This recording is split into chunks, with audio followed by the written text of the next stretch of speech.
제12회 금요일 과학정치 공강을 시작할 건데요. 오늘 강연해 주신 교수님은 서울대학교 재료공학부에서 연구실 장호원 교수님이시고요. 오늘 제목은 태양광 물분의 수분차를 위한 인공나노라는 제목을 가지고 강연해 주시겠습니다. 강연해 주신 교수님을 큰 박수로 모시겠습니다.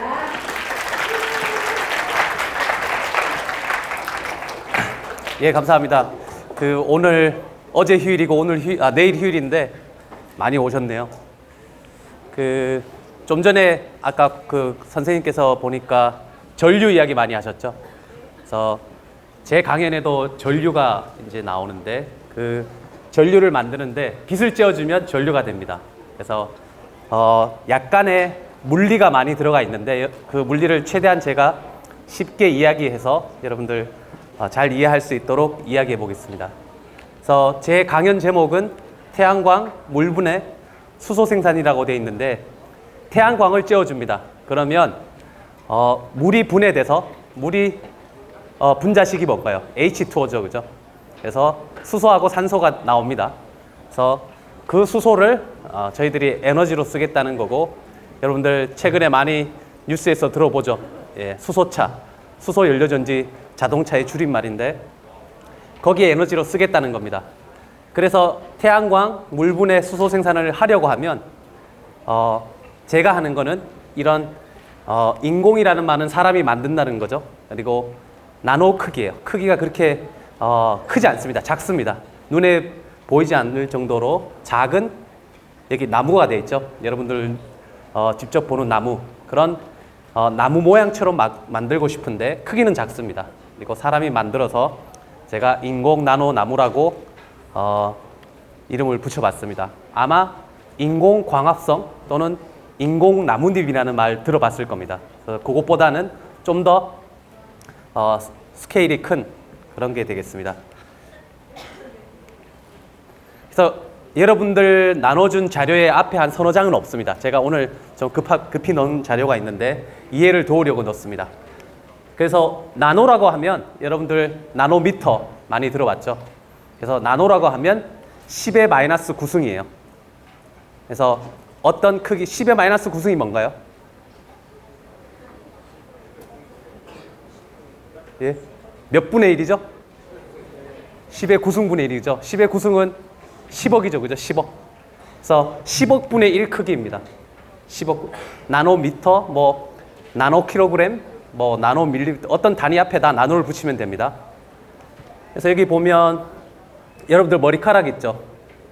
저는 머리카락이 좀 얇아서 머리가 많이 빠지는 편인데 사람의 머리카락은 그 지름이 50 마이크로, 그 다음에 여러분들 중에 좀 곱슬머리 있죠? 그런 분들은 한 100 마이크로미터 정도 됩니다.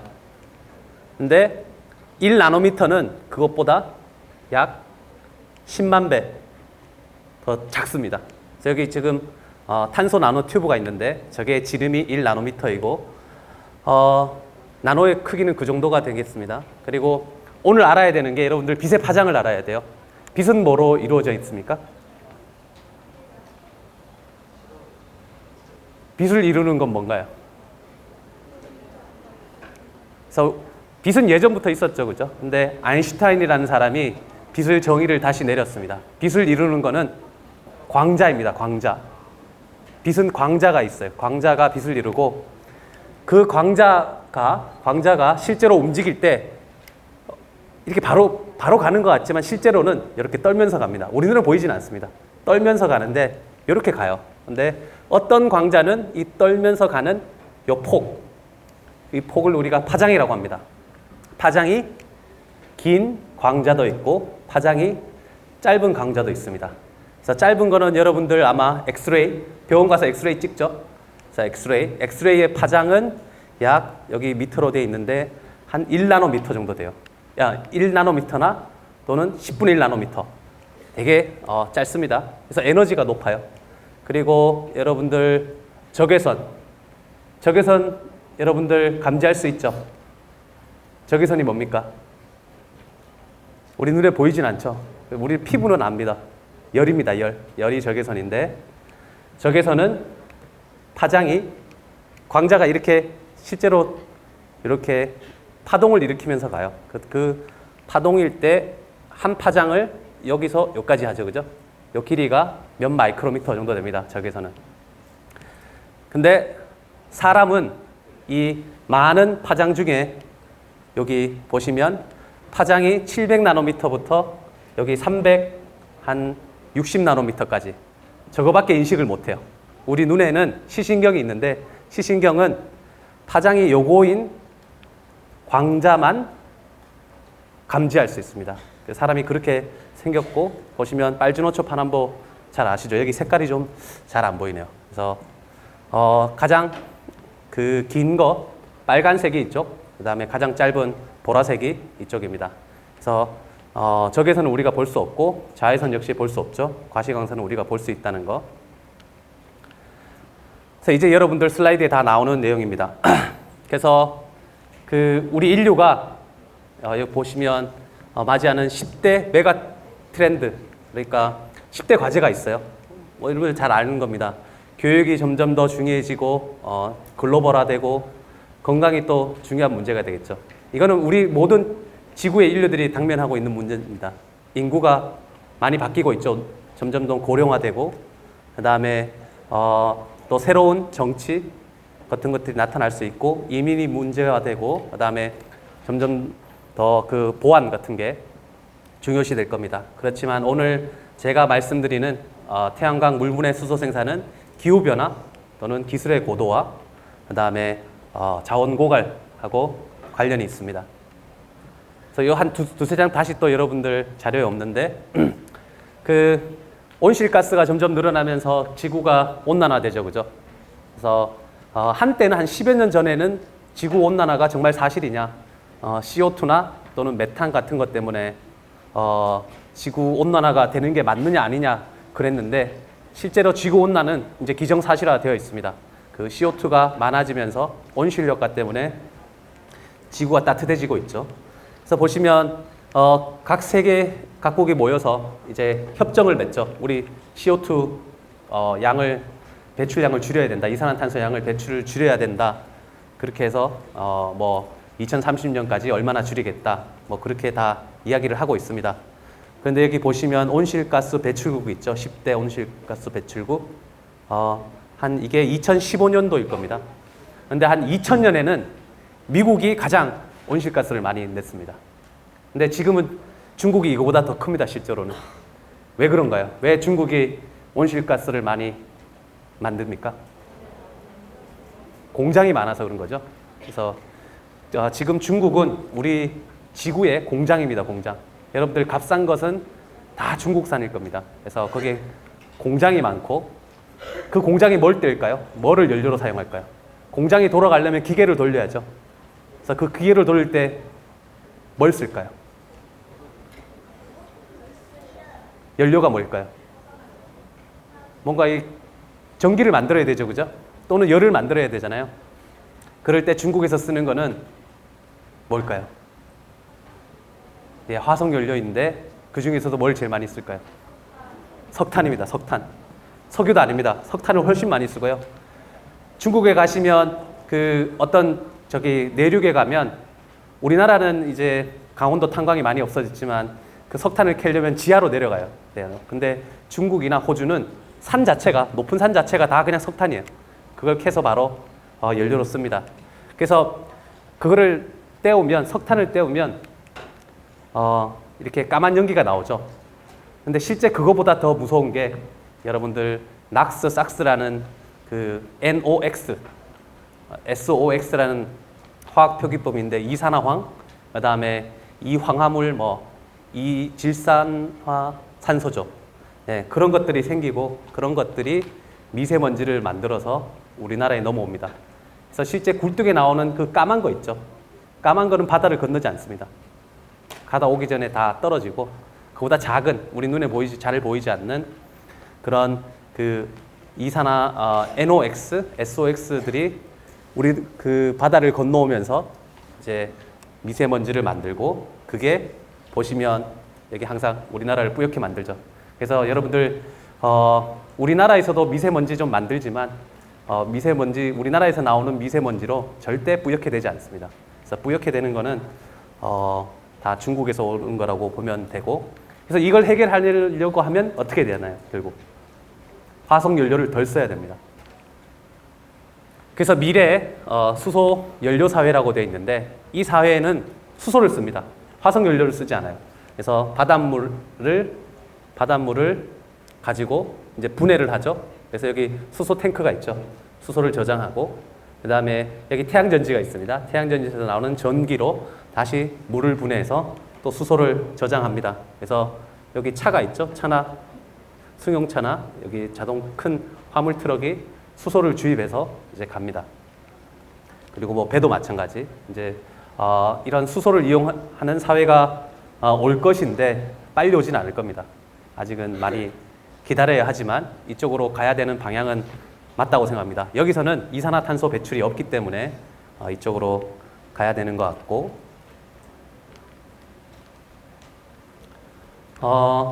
약간 제가 오늘 새 걸로 바꿨습니다. 그래서 보시면 수소 인프라, 그래서 수소 인프라, 수소를 여러분들 뭐 차에 주입을 한다든지 또는 뭐 기름이나 석탄처럼 가스처럼 쓰려고 하는데 그런 설비에 들어가는 시장이 많이 늘어나고, 또 여기 보시면 이게 수소 시장인데 규모가 단위가 이게 2줄입니다.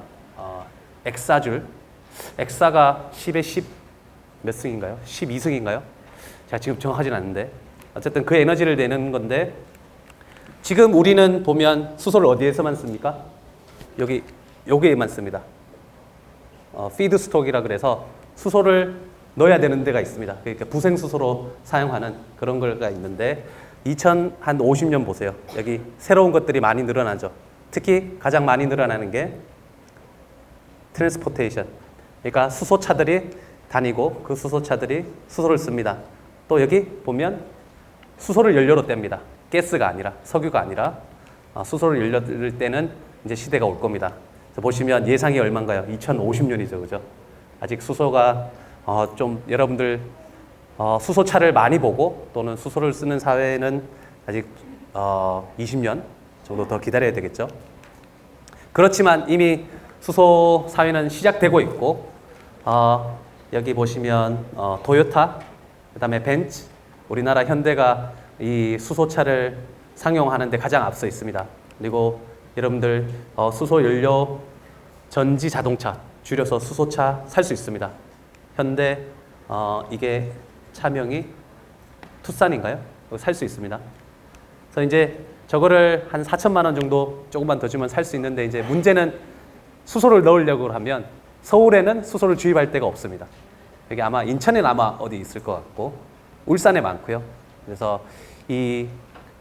지금 수소 자동차의 가장 큰 문제는 수소를 주입하는 주유소 같은 수소 충전소를 많이 만들어야 되는데 그거 누가 만들겠습니까? 나라가 만들어줘야 되는 거 맞습니다. 왜냐하면 수소차가 별로 없는데 그거 충전소 해봐야 돈 안 되니까 누가 투자하겠습니까? 그래서 나라가 먼저 보급을 해야 될 것 같고, 보시면 여기 이제 여러분들 아마 잘 알 텐데 이제 수소하고 산소가 있죠. 그래서 산소는 공기 중에서 옵니다. 차가 지나가면서 공기가 자동적으로 들어오고, 그 다음에 이제 수소는 탱크에서 오죠. 그게 두 개를 이 연료전지라는 것에 넣어주면, 연료전지는 원래 두 개가 만나면 열이 나죠, 그죠? 열이 나는데 연료전지는 열이 나지 않고 전기가 나옵니다.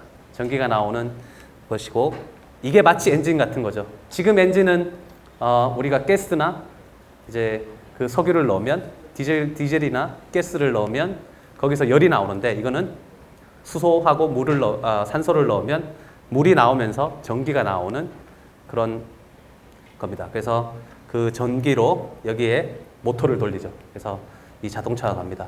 그래서 수소차에도 배터리가 있을까요, 없을까요? 여러분들 전기차 알죠? 전기차는 배터리만 있습니다. 연료전지 없습니다. 수소차에도 2차 전지, 배터리가 있어야 됩니다.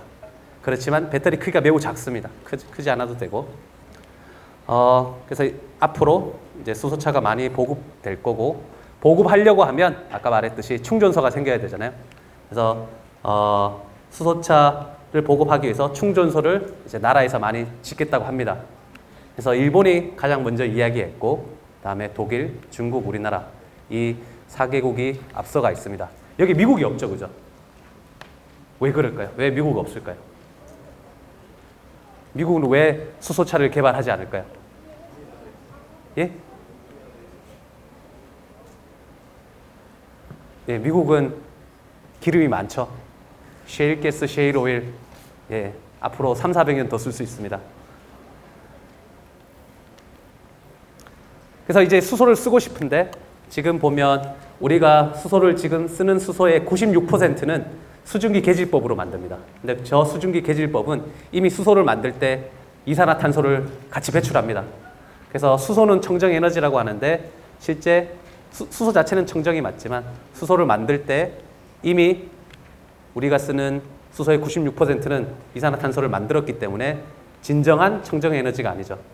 그래서 청정 에너지원인 수소를 만들려고 하면 물을 분해 또는 물 분리라고도 하고 또 한자로 수전해라고 많이 이야기합니다.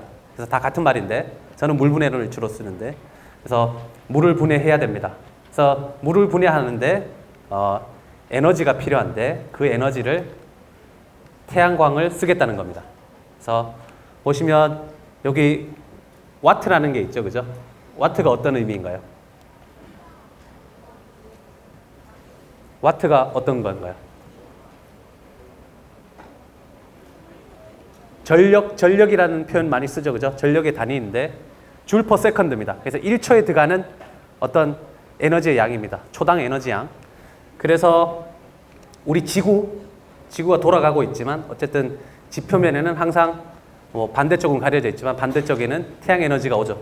그 오는 태양 에너지의 양이 86,000 테라와트입니다.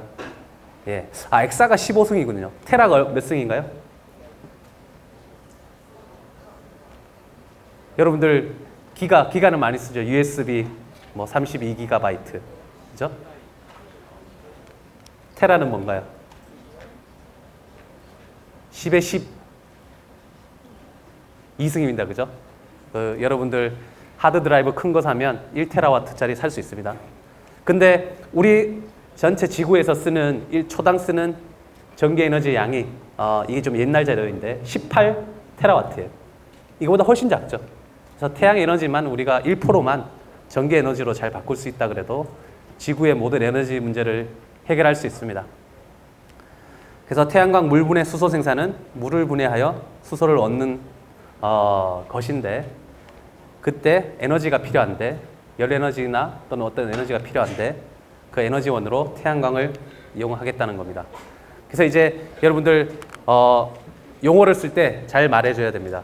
그래서 태양광 발전 그리고 태양열 발전이라고 여러분들 막 이야기하는 분들도 있습니다. 그래서 태양열 발전은 여기 다 이게 뭘까요? 반사판입니다. 반사판으로 여기를 태양광을 다 모읍니다. 돋보기 같이. 돋보기 여러분들 돋보기로 그 까만 색종이 태워본 적 있죠? 그래서 빛을 모아서 여기에 지금 실제로 물이 있습니다. 물을 데워서 터빈을 돌리는 태양열 발전인데 우리나라는 태양열 발전을 하지 않습니다. 그래서 모두 태양광 발전을 합니다. 그래서 태양빛을 쬐어주면 여기 태양전지에서 바로 전기가 나옵니다. 이거 많이 봤죠? 요즘 3비탈에 많이 서 있습니다. 그래서 태양열 발전이 아니라 태양광 발전, 태양광 물분해 수소 생산이고 이제 요 한 슬라이드 몇 장에 약간 어려운 내용이 나오는데 여러분들 이과생이면 또 여러분들 만약에 여러분들이 그 대학을 우리가 이공계가 있잖아요. 그다음에 인문대 쪽도 있고 예체능도 있고 뭐 있지만 이공계를 간다면 반드시 알아야 될 내용입니다.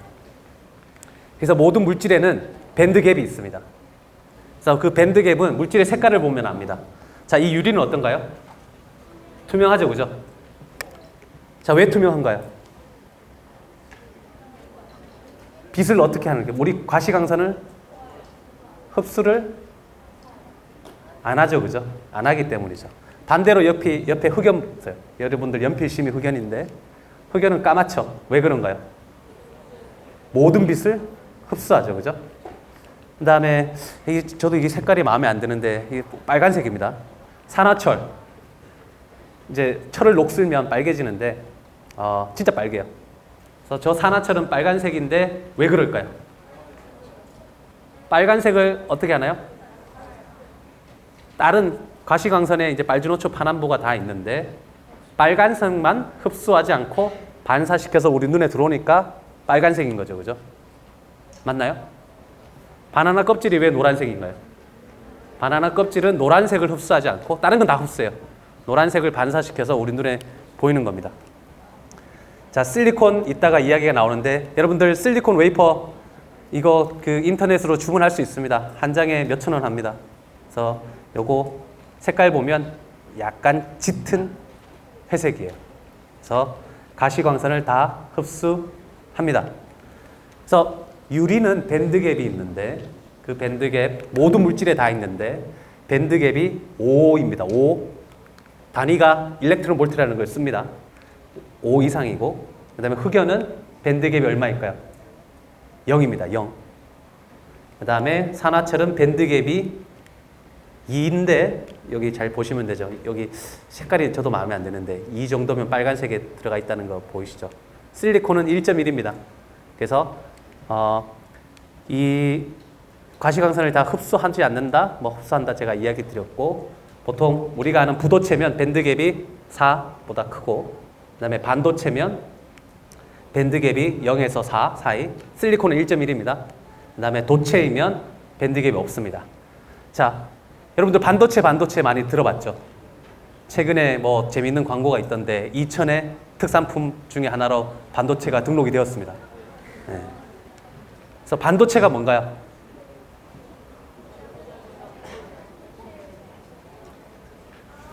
자, 부도체, 도체가 아니라는 거죠? 얘는 도체이죠. 반도체면 반 정도 도체인가요? 그런 말인가요?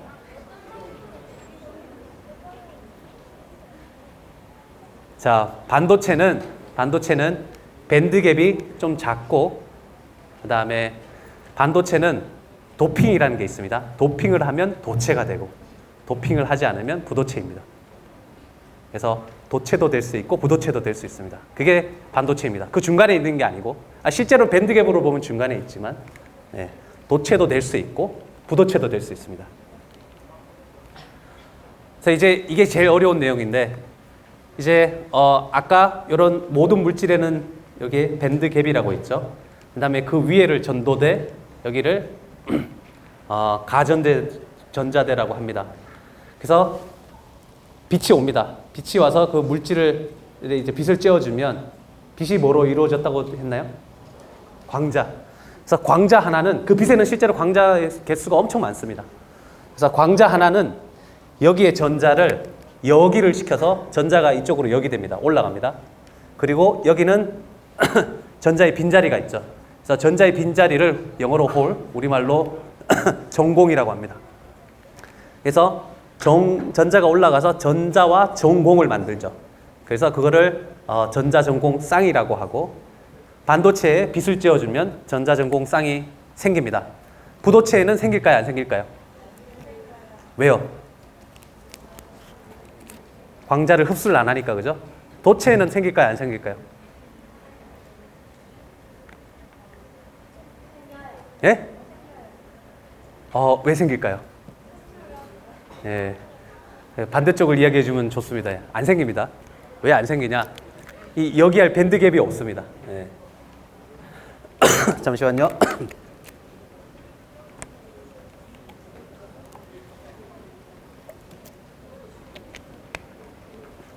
그래서 요 전 시간에 여러분들 전류 배웠죠?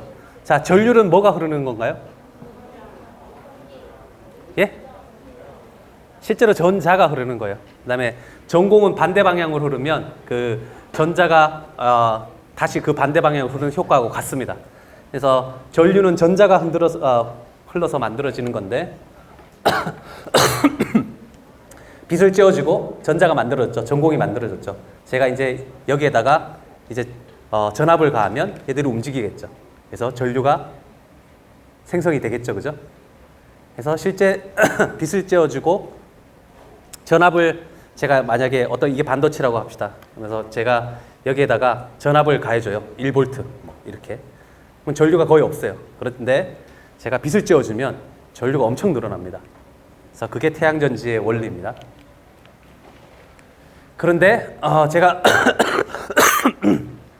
빛을 쬐어주는데 여기 영어로 에노드라고 돼 있죠.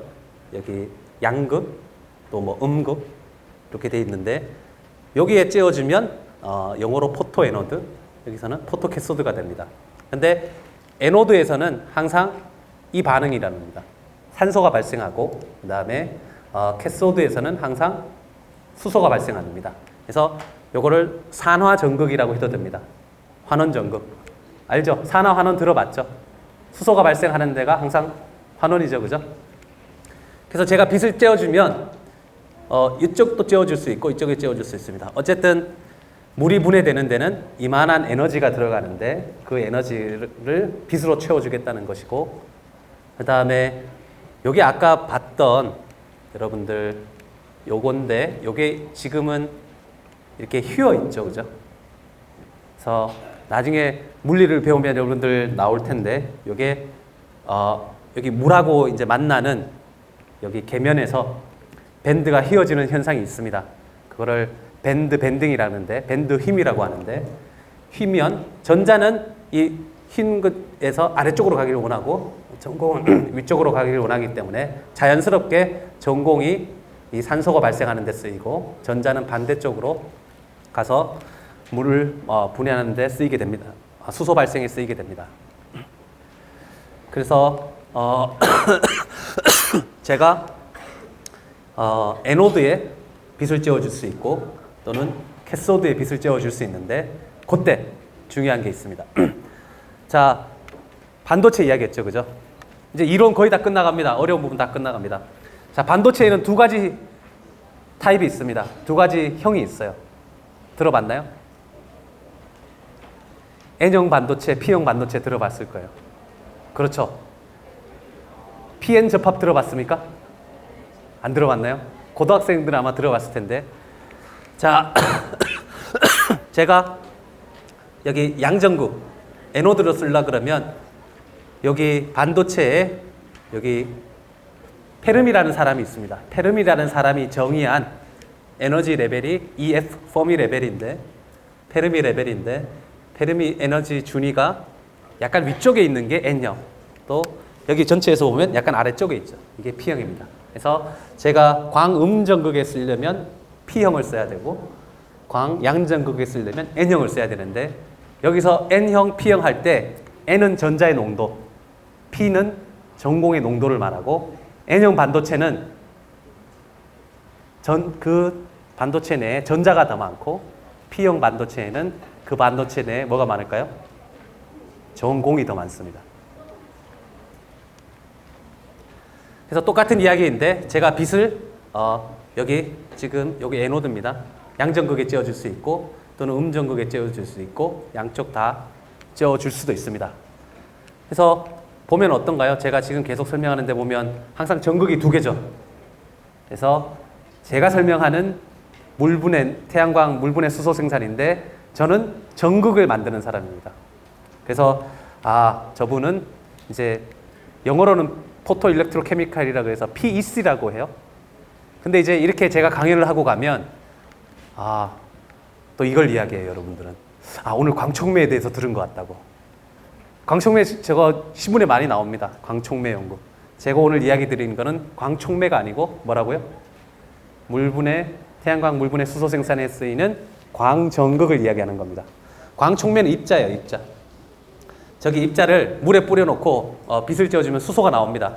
그런데 입자 하나입니다. 입자 하나에 한쪽에서 수소가 나오고 산소가 나옵니다.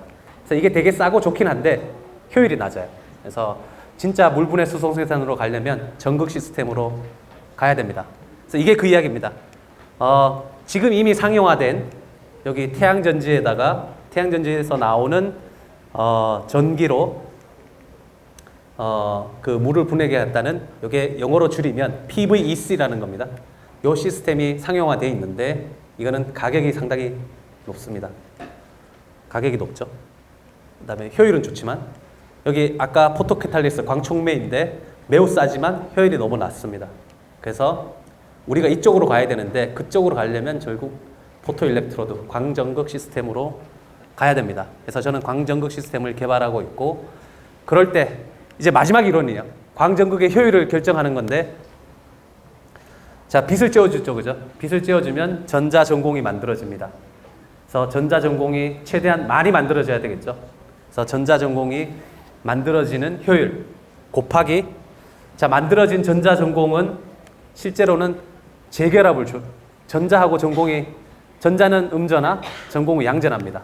다시 만나길 원해요. 근데 다시 만나면 어떻게 될까요? 전자전공이 만나면 어떻게 될까요? 아무것도 없습니다. 그냥 없어져요. 전자전공이 만나면 전류가 생성되지 않습니다. 그러니까 전류를 만들려 그러면 전자하고 전공이 분리가 돼서 반대쪽으로 흘러야 됩니다. 그래서 반대쪽으로 이렇게 잘 가도록 전달이 수송이 잘 돼야 되겠죠. 그 수송 효율 재결합하지 않고 그 다음에 아까 이런 계면에 가서 아까 화학 두 가지씩 봤죠. 수소하고 산소를 만드는 그 화학 반응에 잘 전자전공이 쓰여야 됩니다. 그래서 그 세 가지 효율을 다 곱해서 그게 다 전체적으로 커야 되겠죠. 그래서 모든 효율, 여러분들 효율 들어봤죠? 효율의 최대값은 얼마인가요? 몇 퍼센트일까요? 100%. 그래서 가끔 여러분들 어떤 광고나 뭐 보면 효율 100%를 뛰어넘는 뭐 그런 이야기를 합니다. 세상에 그런 건 없습니다. 네. 그래서 가끔 저보고도 이제 어떤 분이 와가지고 이게 왜 100%를 넘는지 저한테 이해를 시켜달라고 하는데 네. 절대 100%가 넘는 건 없습니다. 여러분들 자동차 엔진의 효율이 얼마인지 아십니까? 몇 퍼센트일 것 같아요? 10%가 되지 않습니다. 여러분 지금 여기 전구 있죠, 그죠? 여기 전등 다 LED로 바꾸라 그러는데 옛날에 아마 여러분들 백열전구 봤죠? 뜨겁게 열나는 거, 작은 거. 그게 효율이 얼마인지 알아요? 에디슨이 만든 백열전구의 효율이 얼마일까요? 효율이라는 말은 그 에너지 단위로 더 환산하면 되는데 제가 100이라는 에너지를 넣어서 그 중에 얼마만한 에너지가 빛으로 나오는지 그걸 이야기하는 건데 백열전구의 효율이 몇 프로일까요? 0.1%는 너무 작다. 5%입니다. 5%. 네. 그럼 나머지 95%는 어디로 갈까요? 열로 가죠. 그래서 백열전구 여러분들 켜져 있을 때 만지면 손에 화상이 있습니다. 열 엄청나게 나죠. 형광등 있죠, 형광등. 형광등의 효율은 얼마일까요? 10. 형광등 혹시 이렇게 만져본 사람 있습니까? 그 형광등 켜져 있을 때? 백열전구는 만지면 여러분들 바로 화상이 있고 형광등은 만지면 한 그 온도가 약간 100도 뭐 정도 되거든요. 그래서 200도는 안 되고 그래서 화상까지는 입진 않습니다. 살짝 뜨겁지. 오래 만지면 물론 화상은 있죠. 자, 백열전구는 5%, 형광등은 효율이 25%입니다. 25%면 이미 좋습니다. LED의 효율이 한 30% 정도 됩니다. 네. 나머지는 다 열로 납니다. 그래서 제가 말씀드리는 광전극의 효율은 지금 잘해봐야 10% 정도. 아까 태양전지 있죠, 그죠? 태양전지 이미 상용화되어 있는데 그거의 효율이 20%입니다. 이제 우리가 요걸 하려면 제가 이제 그 전극을 만들고 빛을 쬐어주면 되는데 근데 그 전극에 하나가 더 들어가요. 촉매가 들어갑니다. 왜 촉매가 들어가냐? 아까 그 수소산소가 있었죠, 그죠? 자, 수소산소가 있는데 만약에 여기에 지금 제가 수소를 막 넣습니다. 수소 탱크를 가서 수소를 넣어요. 그러면 여기가 이렇게 폭발이 일어날까요? 일어날 수도 있습니다. 왜냐하면 이 전구가 열이 많이 나면. 근데 만약에 뭐 여러분들 뭐 열나는 데 없고 그러면 수소하고 산소가 만나도 반응이 안 일어날 겁니다. 왜 그런가요? 뭐 때문이죠? 모든 반응에는 뭐가 있습니까? 활성화 에너지. 예. 모든 반응에는 활성화 에너지가 있습니다. 그래서 당연히 반응이 이렇게 자발적으로 갈 수 있는데 반응이 일어나려면 활성화 에너지라는 에너지를 뭔가를 줘야 됩니다. 열을 주든지 뭐. 그런데 그 활성화 에너지는 모든 반응에 다 있는데 제가 아까 말씀드린 여기 수소 발생, 산소 발생에 다 활성화 에너지가 있는데 촉매를 쓰면 그 활성화 에너지가 낮아집니다. 다시 말해서 반응이 일어나는 효율을 높일 수 있습니다. 그래서 촉매는 활성화 에너지를 낮추는 역할을 하고 여러분들 아마 사전을 찾아보면 자기는 반응에 직접 참여하지 않고 반응의 속도나 반응의 효율을 증가시켜주는 그런 건데 정확하게 이야기하면 활성화 에너지를 낮춥니다. 자기 표면에서 반응이 일어납니다. 잘. 근데 얘가 직접 반응에 쓰이진 않지만 자기 표면에서 반응이 잘 일어나도록 해주는 역할을 합니다. 왜 그런 거 있잖아요. 사람도 왠지 괜히 어떤 친구하고 있으면 더 이렇게 즐겁고 그런 친구도 있잖아요. 아니면 그런 것처럼. 그래서 여기 또 나오고 여러 가지 식이 있는데 넘어가겠습니다. 그래서 N형하고 P형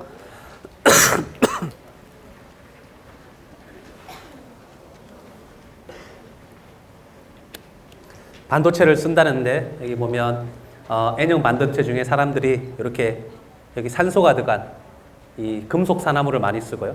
P형은 좋은 금속 산화물이 많이 없어서 여전히 실리콘을 많이 씁니다. 금속 산화물이 좀 더 싸기 때문에 그걸 많이 씁니다. 그래서 제가 오늘 P형 실리콘을 가지고 물을 분해하는 걸 보여드리겠습니다. 근데 이제 제가 인공 나노 나무라고 했죠. 그래서 그 광전극을 만들 때 실제로 이렇게 여러분들 눈으로 보면 그냥 뭐라 그럴까, 우리는 방막이라고 하는데 평판입니다. 평판. 보면 그냥 유리 위에, 유리나 어떤 그 기판 위에 이렇게 평판처럼 돼 있어요. 여러분들 평판처럼 돼 있는데 실제로 그렇지만 그 평판을 잘 보면 이렇게 나노 돌기 모양으로 되어 있는 이 나노 형상이 들어가 있고 그 다음에 밴드갭이 여러 가지 물질이 들어가 있습니다. 그리고 또 그 한 재료만 들어가 있지 않고 여러 층이 쌓여 있습니다. 그래서 이종 접합이라고 하는데 이렇게 들어가 있고 그 다음에 아까 촉매를 넣어줘야 된다고 하죠. 표면에 이렇게 영어로는 코캐탈리스트를 이렇게 붙여줘야 됩니다. 그래서 이런 거를 제가 연구하고 있고 이거에 대한 예를 보여드리겠습니다. 그래서 나노를 하게 되면 뭐가 좋으냐? 일단 비표면적이 늘죠. 그러니까 반응을 할 수 있는 그 면적이 넓어지니까 좋고 그 다음에 전화 이동에도 실제로 유리합니다. 그 다음에 비흡수가 잘 됩니다. 왜 비흡수가 잘 되는지 이따 보여드릴게요. 그리고 이종 접합을 만드는데 밴드갭 위치에 따라 타입 1, 2, 3가 있는데 타입 2를 만들어주면 좋고 그 다음에 표면에 저 촉매를 붙여야 됐는데 여러분들 촉매 중에 가장 좋은 게 뭘까요? 아마 들어봤을 텐데 촉매의 왕이 있습니다.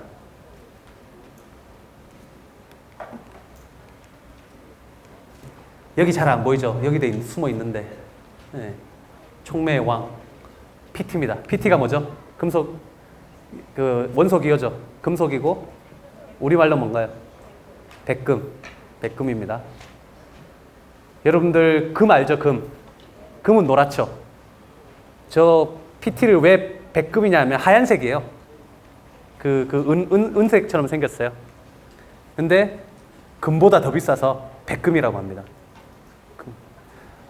여러분들 은을 기금속이라고 하죠. 그죠? 은. 자, 은하고 금하고 가격 차가 몇 배일까요? 같은 무게이면. 자, 금 한 돈 얼마입니까? 여러분들 아마 이렇게 곧 이제 연애하면 커플링도 만들고 하고 결혼식 하면 이제 예? 한 돈이 3.75g인데 예. 한 30만 원 합니다. 25만 원에서 30만 원 막 변하는데 백금은 그보다 더 비쌉니다. 그럼 은은 얼마일 것 같아요? 은은 은 한 돈이 얼마일까? 예? 그렇죠. 은은 이제 더 이상 귀금속이 아닙니다. 옛날에는 귀해서 그랬는데 은은 5,000원도 하지 않습니다. 네, 은은 엄청 쌉니다. 그래서 이 백금이 너무 비싸서 문제예요. 성능이 좋으나. 그래서 이 백금을 대체하려고 많이 하고, 그 다음에 이따 실리콘을 이따가 보면 알겠는데 실리콘이 물 안에서 그렇게 안정하지 않습니다. 그래서 표면을 패시베이션, 이렇게 뭔가를 이렇게 막아줘야 되는 그런 것도 해야 됩니다. 그래서 제가 실리콘을 쓰는데 실리콘이 물 분해할 때 그 광음정극으로 쓰기에 좋습니다. 가격도 점점 싸지고 있고. 그런데 보면 지금 이 사람이 실리콘 기판을 가지고 사진을 찍고 있어요. 근데 사진 찍는 본인이 보이죠? 이 말은 뭔가요? 실리콘이 빛을 일부 반사합니다. 여기 잘 보면 빛을 한 20-30% 반사합니다. 파장에 따라 다르지만. 그 다음에 비싼 PT 대신에 다른 걸 썼으면 좋겠다는 거고, 여기 보세요. 이게 실리콘하고 비슷한 반도체인데 물에 넣어놓고 그 다음에 빛을 쬐었습니다. 24시간 지나니까 지금 어떻게 됐나요? 녹아 없어졌죠. 광부식이라고 하는데 저런 광부식이 심각하기 때문에 저거를 해결해야 됩니다. 그래서 광부식이 일어나는 거는 뭐 이런 것들 때문에 실제로 일어나고, 부식이 일어날 때는 실제로 전자전공의 이동이 있습니다. 그건 여러분들 나중에 또 배우면 될 것 같고, 그래서 우리가 자연계에서 아이디어를 많이 얻을 수 있습니다. 여기 나무가 있죠, 그죠? 나무. 그래서 나무를 잘 보면 뭐 여기 뿌리부터 줄기, 그다음에 가지, 잔가지, 그다음에 잔가지 끝에 잎이 있죠. 잎도 잘 보시면 이렇게 잎맥이 다 있죠, 그죠? 잎맥이 있어서 그 잎 안에 엽록소가 있습니다. 클로로필이라고 하는데 엽록소에서 광합성이 일어납니다. 광합성 반응은 잘 아시죠? 그래서 나무는 이런 그 잎에 엽록소가 있고, 그래서 이 엽록소를 최대한 많이 가져야 광합성을 장해야 되겠죠. 그래서 나뭇잎이 많습니다. 그냥 나무를 보면. 그래서 이렇고, 여기 제가 뭐 자갈을 돌을 넣어놨는데 이렇게 나뭇잎은 저렇게 생기지 않았죠. 얇죠. 그죠? 나뭇잎의 두께는 얼마일까요?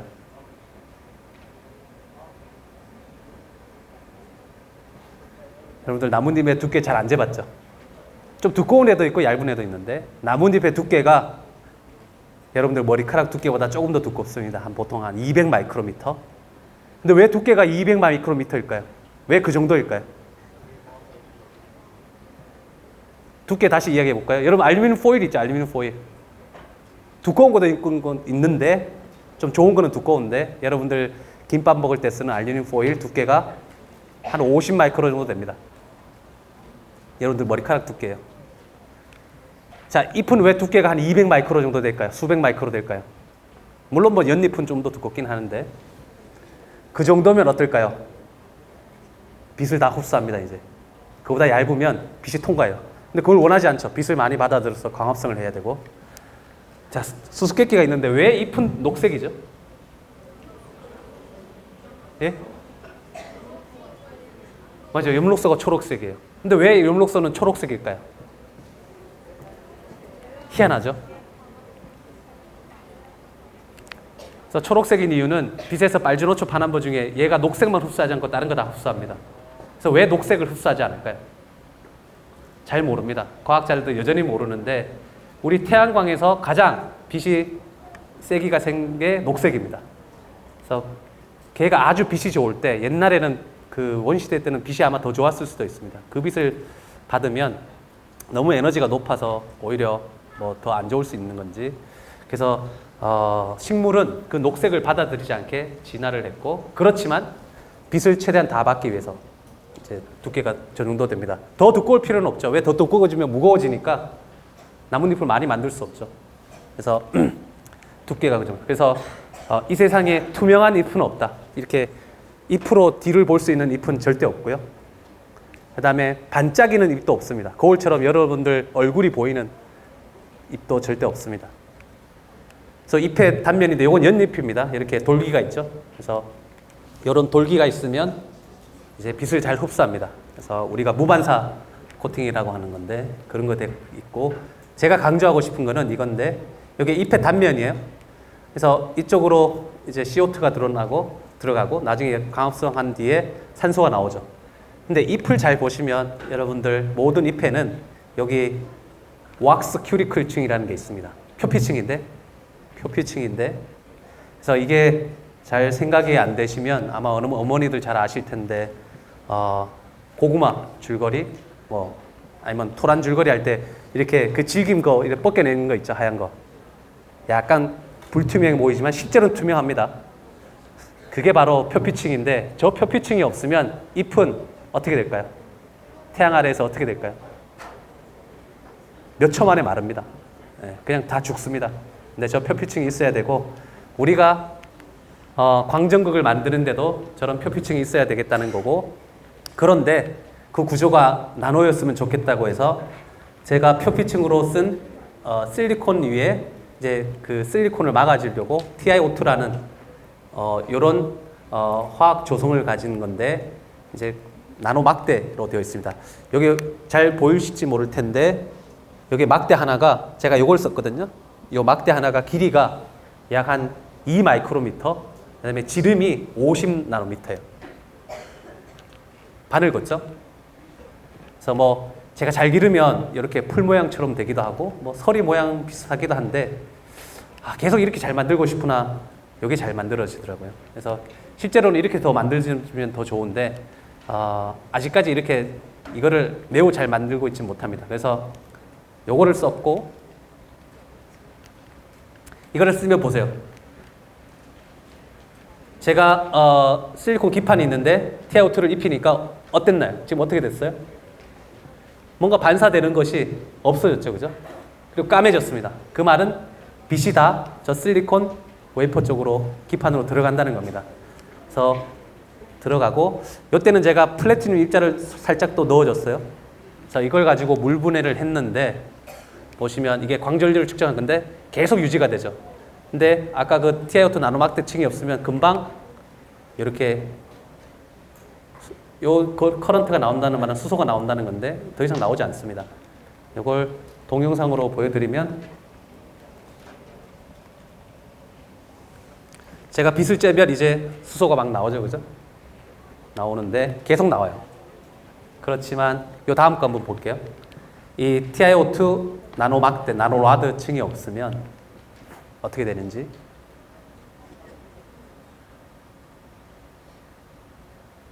어떤가요? 까맣죠, 여기, 그죠? 저기는 수소가 나오지 않고 일부 지역만 수소가 나오죠.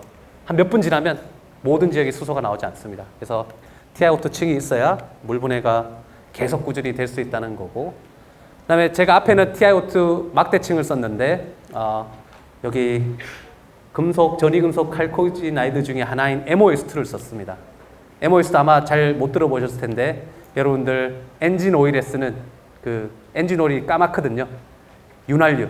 그 안에 들어가는 그 까만색을 나타내는 그 물질이 바로 MOS2입니다. 그래서 MOS2가 백금보다는 좋지 않지만 이 귀금속 다음으로 좋다는 게 알려져 있고, 보세요. 여기 이제 MOS2가 4리터에 한 몇 킬로그램 들어가 있습니다. 근데 가격 보세요. 4리터 한 통에 34,000원. 근데 백금 1g에 78,000원 하죠, 그죠? 그러니까 얼마나 싼지 알 수 있죠. 좀 성능은 못하지만 많이 쓸 수 있으니까 저걸 가지고 물 분해를 해보자고 했습니다. 그래서 제가 기판 위에 요 MOS2라는 게 두께가 매우 얇아요. 얼마냐? 0.3 나노미터입니다. 3옹스로. 그걸 이제 해서 물을 분해하겠다는 내용이고, 그래서 이런 합성법을 거쳐서 했습니다. 그래서 보시면 이게 실리콘 기판인데 여기 제가 박스 칠한 여기에 매우 투명한 MOS2 층이 있습니다. 그래서 요거를 잘라서 이제 물을 분해한 건데 보시면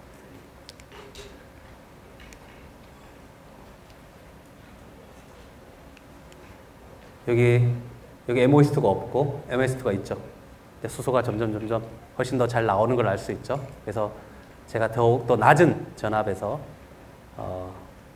수소를 발생시킬 수 있었고 훨씬 더 안정했습니다.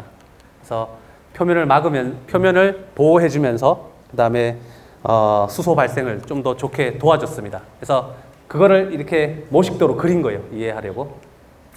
그래서 빛이 들어가서 전자하고 전공이 만들어지고 그 다음에 전자는 이쪽에 수소를 발생하는 데 쓰이고 이 층을 통과해서 그 다음에 전공은 반대쪽에 가서 산소를 만드는 데 쓰였습니다. 그래서 이거 우리 학생이 그렸습니다.